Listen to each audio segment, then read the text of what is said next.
Hello everyone, my name is Sarai Perrone and I will be discussing U.S. military presence in the Middle East. So to begin, this infographic kind of helps build an understanding of where exactly troops are based in the Middle East. This does not include all forces, but rather forces where we do have an established base, and kind of gives you an idea of where they are. So to begin with some numbers, currently the United States has about 54,000 troops in more than a dozen Middle Eastern countries, with maintained military bases in 7 of those countries. So those 7 are 10,000 in Qatar, 11,000 in Afghanistan, 7,000 in Bahrain, this is the 5th Fleet, which is our oldest installation, 15,000 in Kuwait, 9,000 in Iraq, 5,000 in the UAE, and 1,500 in Jordan.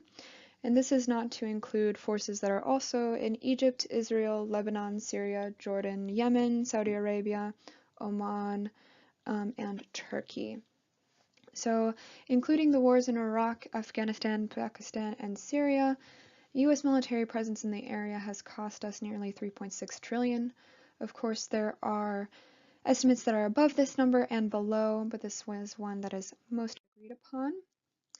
So why are we there? So the United States has long had some kind of focus in the Middle East due to its strategic positioning. So geographically, it is very important.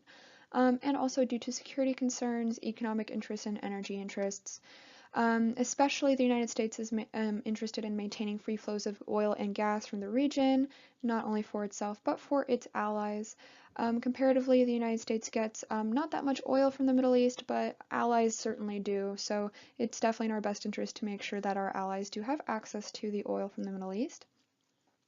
And generally, the United States maintains its military presence in the Middle East through ties with nations through bilateral agreements and arrangements. So military training is something that you generally see in these arrangements, and they're a key part.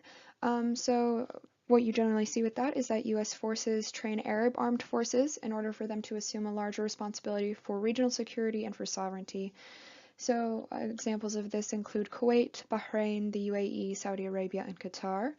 CENTCOM has noted that training with United States forces has aided Middle Eastern partners in taking extremists like ISIS, ISIL, Daesh, all of that more seriously in terms of a security concern. So as previously mentioned, CENTCOM is the central command for the area. And its stated mission is to promote cooperation among nations, respond to crises, deter or defeat state and non-state aggression, support economic development, and when necessary, perform reconstruction in order to establish the conditions for regional security, stability, and prosperity.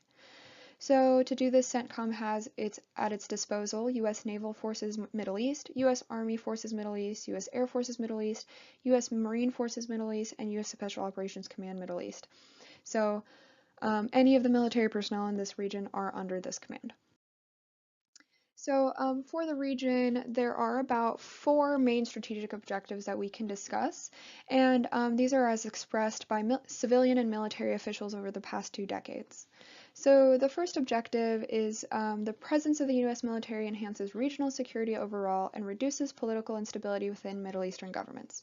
So we can kind of say that this objective has not been achieved. Military coups are more likely in countries where the troops have had U.S. training, and there is an association between U.S. forces present in the region and government repression, even if that association is simply local ideas. Secondly, U.S. military presence prevents the emergence of safe havens from which transnational terrorist organizations can operate and plan attacks. We can also say that this one has not been achieved. Fatalities from terrorism since 9/11 are generally the result of non-network terrorists in the United States or abroad, or specifically direct targets in countries where the United States has intervened.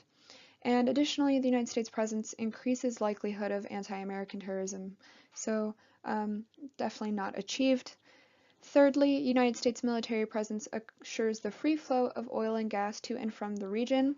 So this one we can say has been achieved. The energy market relies on the belief that the United States military could clear naval mines and defend tankers if necessary. So we have established energy security through that.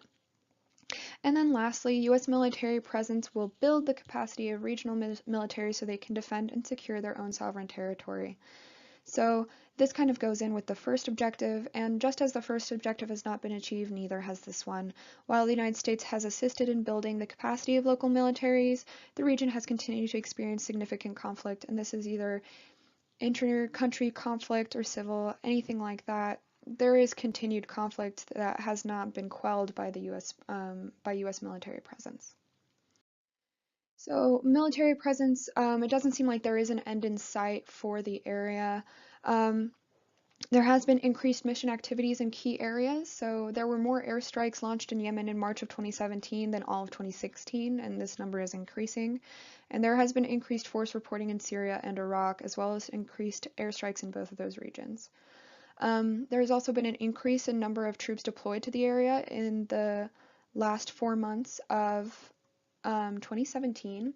So there was a 33% goal of increase in troops deployed to the Middle East across all areas of activity.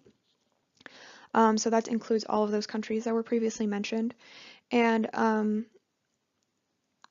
this also means that there has been an increase in U.S. troops killed overseas in this time, as well as an increase in civilian deaths from airstrikes. However, neither of those things have really seemed to quell any increase in deployment.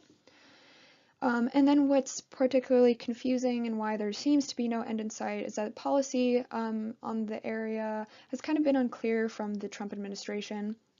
But regardless of an unclear policy, military presence is almost guaranteed regardless of policy change.